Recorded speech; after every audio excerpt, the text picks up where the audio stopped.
Kundalik muammolaringiz yetmagandek, telefoningiz ham muammo chiqarib tursa, qanaqa asabbuzarlik. Hali qatigan, hali qizib ketgan, hali zaryad tez tugagan, yana balobatlar, muammolar.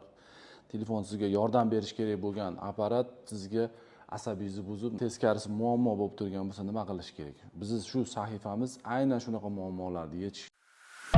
Aytek sahifamizni yurgizishdan asosiy maqsad xalqimizni texnika va telefon ishlatish madaniyatini oshirish. Ya'ni bu nima degani, qanday qilib reklama va marketingga uchib noto'g'ri modellarni olmaslik, qanday zaryad qilish, qanday to'g'ri ishlatish, yozda, qishda.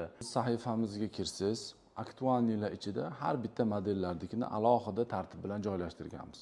Apple iPhone ishlatsangiz, Apple iPhone ishlatishni aktivatsiyasidan tortib Apple ID ochish, qanday zaryad, qanday ishlatish, qanday kamera, hamma funksiyasini tartib bilan aktualniga qo'yib qo'yganmiz. Kirsangiz videolarni to'liq ko'rib chiqsangiz bo'ladi. Yoki Redmi, yoki Samsung, yoki umuman texnika olami yangiliklari tavsiyalarimiz zavod ishlab chiqaruvchi Mi, Honor shunga o'xshagan katta brendlar ishlab chiqaruvchi zavodlardagi dasturchilar, injenerlardan olingan to'g'ridan-to'g'ri bizga berilgan tavsiyalari, ya'ni bular asoslangan. Agar sahifamizdan bironta foyda olsangiz, marhamat a'zo bo'ling, o'zingiz fikringizni kommentariyada qoldiring, tanishlaringizga jo'nating va xalqimizni texnika ishlatish madaniyatini oshirishda o'z hissangizni qo'shing va bizni kamchiliklarimizni aytish bilan bizga yordam bering. Biz yana ham kengroq yoritaylik.